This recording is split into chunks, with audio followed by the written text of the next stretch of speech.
తెలంగాణలో 10 ఏళ్లు అధికారానికి దూరంగా ఉన్న కాంగ్రెస్ పార్టీ 2023 ఎన్నికల్లో ప్రజలకు అనేక హామీలు ఇచ్చి అధికారంలోకి వచ్చింది. 6 గ్యారెంటీలతో పాటు మేనిఫెస్టోలో 400కు పైగా హామీలు ఇచ్చింది. అధికారంలోకి వచ్చి 6 నెలలు గడిచినా 6 గ్యారెంటీలు అమలు కాలేదు.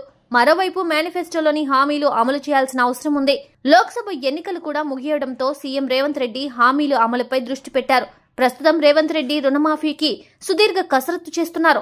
ఇందుకు అవసరమైన నిధులు సమీకరణపై దృష్టి పెట్టారు. రుణమాఫీ అర్హులను గుర్తించేందుకు కండిషన్లు పెట్టారు. ఈ నేపథ్యంలో నిధుల సమీకరణ రేవంత్ కు సవాల్గా మారింది. శాఖల వారీగా సమీక్షలు నిర్వహిస్తున్నా ఆయా శాఖల నుంచి రావాల్సిన బకాయిలు సమీకరిస్తున్నారు. ఈ క్రమంలో భూముల విలువ పెంపుపైన దృష్టి పెట్టారు. భూముల విలువ పెంచడం ద్వారా రిజిస్ట్రేషన్ల ద్వారా వచ్చే ఆదాయం పెరుగుతుందని భావిస్తున్నారు.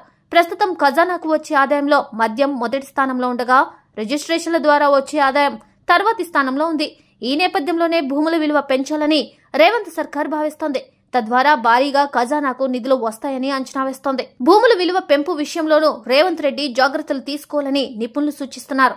ఏపీలో 2019లో అధికారంలోకి వచ్చిన జగన్మోహన్ రెడ్డి 3-4 సార్లు భూముల విలువలు సవరించారు. దీంతో ప్రభుత్వానికి ఆదాయం పెరిగింది, కానీ సామాన్యులకు ఎలాంటి లబ్ధి కలగలేదు. దీంతో పాటు ల్యాండ్ టైటిలింగ్ యాక్ట్ అమలు కూడా మొన్నటి ఎన్నికల్లో జగన్ ఓటమికి కారణమయ్యాయి. భూముల విలువ పెంపు అంటే డిమాండ్ ఉన్న ప్రాంతాల్లోనే పెంచాలి. డిమాండ్ లేని ప్రాంతాల్లో భూముల విలువ పెంచితే అది ప్రభుత్వంపై వ్యతిరేకతకు దారితీస్తుందని నిపుణులు అంటున్నారు. ఇందుకు జగన్ చేసిన ప్రయోగమే నిదర్శనమంటున్నారు. జూన్ 15 లేదా 18న నిర్వహించే కేబినెట్ మీటింగ్ లో భూముల విలువలు సవరించే అవకాశం ఉందని తెలుస్తున్న నేపథ్యంలో సీఎం రేవంత్ ఆలోచించి నిర్ణయం తీసుకోవాలని నిపుణులు సూచిస్తున్నారు.